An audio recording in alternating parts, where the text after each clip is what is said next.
প্রিয় শিক্ষার্থী, আসসালামু আলাইকুম ওয়া রাহমাতুল্লাহ। আশা করি তোমরা সকলেই ভালো আছো। আজকে তোমাদের জন্য যে ভিডিওটি নিয়ে আসলাম সেটি হচ্ছে ডিগ্রি চেঞ্জিং। সো এটা হচ্ছে তোমাদের অষ্টম শ্রেণীর ইংরেজি সেকেন্ড পেপারের একটি পার্ট। সো এটি বেসিক্যালি ট্রান্সফরমেশন অফ সেন্টেন্সের একটি পার্ট। সো আজকে আমরা দেখব যে তোমাদের যে পরীক্ষায় ডিগ্রি থাকবে, তো সেই ডিগ্রি কিভাবে তোমরা চিনবে কোনটি কোন ডিগ্রি এবং কিভাবে আমরা এগুলো ট্রান্সফার করব। তো সেই বিষয়গুলো মূলত আমরা আজকে দেখব। তো এটি হচ্ছে তোমাদের এই ডিগ্রি পরিবর্তনের প্রথম ভিডিও। তো এভাবে আমি পার্ট বাই পার্ট 5টি পার্টে মূলত এই ডিগ্রির আলোচনাটি কমপ্লিট করব। তো আশা করি তোমরা এই প্রত্যেকটি পার্ট দেখবে। সো এই ডিগ্রির আলোচনা সহ তোমাদের ইংরেজি গ্রামার এবং ইংরেজি ফার্স্ট পেপারের প্রত্যেকটি ভিডিওর ক্লাস পেতে সরাসরি চলে যাবে আমার ইউটিউব চ্যানেলে। তো গিয়ে সার্চ করবে সহজ পাঠ স্টাডি। তো এর পরবর্তীতে তোমাদের এখানে দেখবে অনেকগুলো ভিডিও আপলোড করা আছে, এবং তোমরা যদি চাও যে প্লে লিস্টে ক্লিক করার মাধ্যমে তোমাদের ক্লাসের প্রত্যেকটি ভিডিও এখান থেকে দেখে নিতে পারবে। তো ইংরেজিতে শুধু অ্যাডজেক্টিভ এবং অ্যাডভার্বের ডিগ্রি পরিবর্তন হয়। তো উদাহরণ হিসেবে বলা হচ্ছে যে পজিটিভ ডিগ্রিতে যদি কোনো অ্যাডজেক্টিভ থাকে, যেমন গুড, তাহলে ওটার কম্পারেটিভ হয়ে যাবে বেটার, এবং ওটারই সুপারলেটিভ হয়ে যাবে বেস্ট। তো অনুরূপভাবে যদি ওয়াইজ থাকে পজিটিভে, তাহলে ওটার কম্পারেটিভ হয়ে যাবে ওয়াইজার, এরপরে সুপারলেটিভ হয়ে যাবে ওয়াইজেস্ট। প্রিটি শব্দের পজিটিভ তো পিটি, তো এটার কম্পারেটিভ হয়ে যাবে প্রিটিয়ার, এর পরবর্তীতে ওটা সুপারলেটিভ হয়ে যাবে প্রিটিয়েস্ট। তো এইভাবে ছল, তল থেকে টলার, টলেস্ট। তো এইভাবে প্রত্যেকটির এই সাইডগুলো হচ্ছে পজিটিভ ফর্ম, এবং তারই কম্পারেটিভ ফর্ম হবে এই সাইডগুলা, এবং এর পরবর্তীতে সুপারলেটিভ ডিগ্রি হবে এগুলা। ওকে, তাহলে এখান থেকে আমরা একটা বিষয় ধারণা পেয়ে গেলাম যে ডিগ্রি হচ্ছে তিন প্রকার: পজিটিভ, কম্পারেটিভ, সুপারলেটিভ। সো এবার বলা হচ্ছে যে ডিগ্রি মূলত বেসিক্যালি তিন প্রকার, যেটা আমরা ইতিমধ্যে জেনে ফেলেছি: positive degree, comparative degree and superlative degree. Okay, so positive degree আমরা কিভাবে চিনব? তো এই জন্য আমাদের ডিগ্রির একটি স্ট্রাকচার জানতে হবে। যে এক সিলেবল বিশিষ্ট শব্দ হলে, তো সেক্ষেত্রে আমরা রুট ওয়ার্ডের সাথে, তো এটি হচ্ছে রুট ওয়ার্ড, তো এই রুট ওয়ার্ডের সাথে আমরা ইয়া যুক্ত করে কম্পারেটিভ করব এবং ইএসটি যুক্ত করে সুপারলেটিভ করব। ওকে, লাইক ওয়াইজ, এই শব্দটি হচ্ছে পজিটিভ ফর্ম বা রুট ওয়ার্ড। তো এটির কম্পারেটিভ ডিগ্রি কি হবে? তো ওয়াইজ থেকে এটির কম্পারেটিভ হবে ওয়াইজার, এবং এটির সুপারলেটিভ ডিগ্রি হয়ে যাবে ওয়াইজেস্ট। তো এখানে বলা হচ্ছে যে এক সিলেবল বিশিষ্ট শব্দ, অর্থাৎ কোন একটি ওয়ার্ড বা অ্যাডজেক্টিভ যখন আমরা একবার উচ্চারণ করব, তখন সেটা হয়ে যাবে এক সিলেবল বিশিষ্ট শব্দ। যেমন দেখো, ওয়াইজ, হ্যাঁ একবার উচ্চারণ করলাম, তো এই শব্দটির সাথে আমরা ইয়া যুক্ত করে কম্পারেটিভ করব ওয়াইজার, এবং ইএসটি যুক্ত করে সুপারলেটিভ করব ওয়াইজেস্ট। অনুরূপভাবে প্রিটি, তো এটির সাথে ইয়া যুক্ত করে পিটিআর, এবং এর পরবর্তীতে পিটিএস্ট করা হয়েছে। তো এরপর বলা হচ্ছে যে একের অধিক সিলেবল বিশিষ্ট শব্দ হলে, তো সেক্ষেত্রে আমরা কম্পারেটিভের পূর্বে মোর এবং সুপারলেটিভের পূর্বে মোস্ট যুক্ত করে করব। লাইক বিউটিফুল, সো বিউটিফুল শব্দটি তিনবার উচ্চারণ করা হচ্ছে বিউটিফুল। তো এটি হচ্ছে মূলত রুট ওয়ার্ড, তো এই শব্দটির পূর্বে আমরা মোর যুক্ত করে, অর্থাৎ মোর বিউটিফুল কম্পারেটিভ এবং মোস্ট বিউটিফুল সুপারলেটিভ হয়ে গেল। অনুরূপভাবে দেখো ট্যালেন্টেড, তো এই শব্দটি তিনবার উচ্চারিত হচ্ছে, অর্থাৎ দুইয়ের অধিক বিশিষ্ট শব্দ, তো এটির কম্পারেটিভ হবে মোর ট্যালেন্টেড এবং সুপারলেটিভ হবে মোস্ট ট্যালেন্টেড। সো এর পরবর্তীতে আমরা দেখব যে পজিটিভ ডিগ্রি কাকে বলে বা পজিটিভ ডিগ্রি কি। সো পজিটিভ ডিগ্রি বলতে যখন কোনো ব্যক্তি বা বস্তুর সাধারণ বর্ণনাকে বোঝানো হবে, অর্থাৎ যেখানে কোনো ব্যক্তি বা বিষয় বা বস্তুর সাথে অন্য কোনো বিষয়ের তুলনা করা হয় না, সেটি হয়ে যাবে পজিটিভ ডিগ্রি।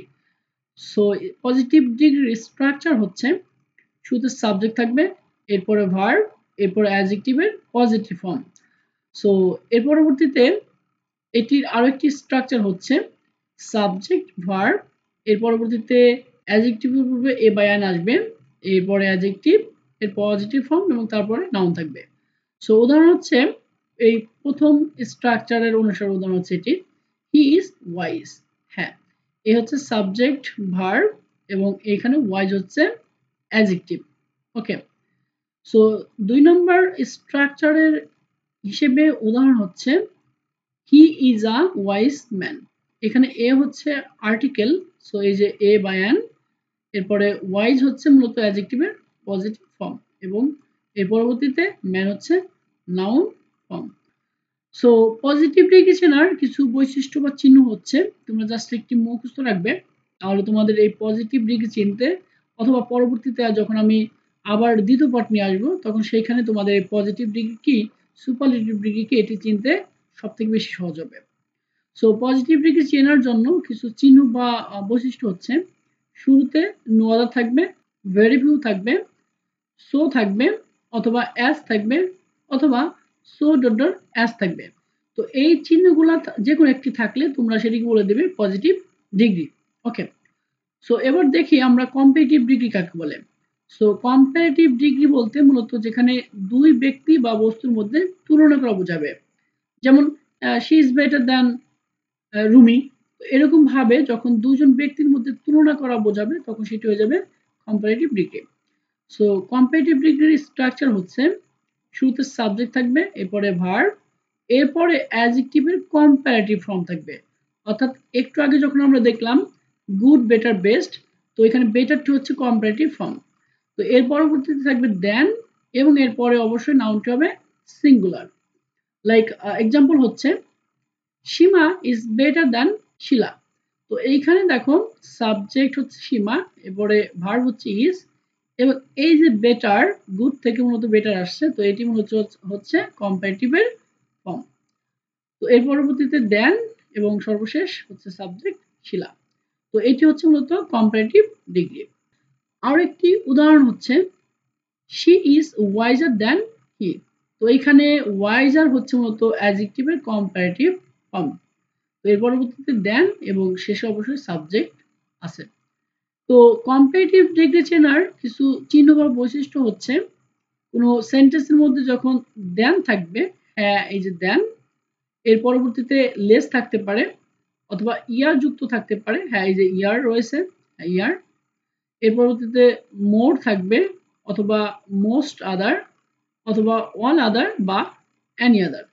তো এই শব্দগুলো বা এই চিহ্নগুলো যদি কোনো সেন্টেন্সের মধ্যে দেখতে পাও তাহলে তার নাম হয়ে যাবে কম্পারেটিভ ডিগ্রি। সো চলো এবার আমরা দেখব সুপারলেটিভ ডিগ্রি কি এবং তার চেনার বৈশিষ্ট্য। সো সুপারলেটিভ ডিগ্রির ক্ষেত্রে আমরা যেটি মনে রাখবো যে অনেকের মধ্যে তুলনা করা বোঝাবে। সো গঠনটি হচ্ছে শুরুতে সাবজেক্ট থাকবে, এরপরে ভার্ব, এরপর হচ্ছে দা থাকবে এবং এরপরে অ্যাডজেক্টিভের সুপারলেটিভ ফর্ম, এরপরে ইন বা অফ প্রিপোজিশন থাকতে পারে। সো এর পরবর্তী নাউন বা প্রোনাউন থাকবে। সো উদাহরণ হচ্ছে he is the best boy in his class. তো এইখানে দা আছে না, হ্যাঁ এই যে দা, তো এই যে দা এবং এর পরবর্তীতে অ্যাডজেক্টিভের সুপারলেটিভ ফর্ম হচ্ছে বেস্ট। তো গুড, বেটার, বেস্ট। সো এটি হচ্ছে সুপারলেটিভ ডিগ্রি। সো আরেকটি উদাহরণ হচ্ছে she is the wisest of all girls. তো এখানে দা আছে না, হ্যাঁ এই যে দা, এর পরবর্তীতে ওয়াইজেস্ট হচ্ছে ওয়াইজ থেকে ওয়াইজেস্ট আসছে মূলত সুপারলেটিভে এবং এর পরবর্তীতে অফ অল, এরপরে গার্লস। তো সুপারলেটিভ ডিগ্রি চেনার বৈশিষ্ট্য হচ্ছে বা চিহ্ন হচ্ছে, কোনো সেন্টেন্সের মধ্যে যখন ওয়ান অফ দা থাকবে অথবা কোনো অ্যাডজেক্টিভের সাথে যখন ইএসটি যুক্ত থাকবে, so of all, of Annie অথবা দা যুক্ত থাকলে তার নাম হয়ে যাবে সুপারলেটিভ ডিগ্রি। ওকে, সো এ হচ্ছে মূলত আজকের প্রথম ভিডিও। তো খুব তাড়াতাড়ি আমি তোমাদের জন্য এই ডিগ্রি রিলেটেড দ্বিতীয় পার্টি নিয়ে হাজির হব। সো তখন পর্যন্ত সকলেই ভালো থাকো এবং আমার সাথেই থাকো এবং ইংরেজি গ্রামারে এ ধরনের সাপোর্ট পেতে অবশ্যই চ্যানেলটি সাবস্ক্রাইব করবে। Thank you so much for watching this video.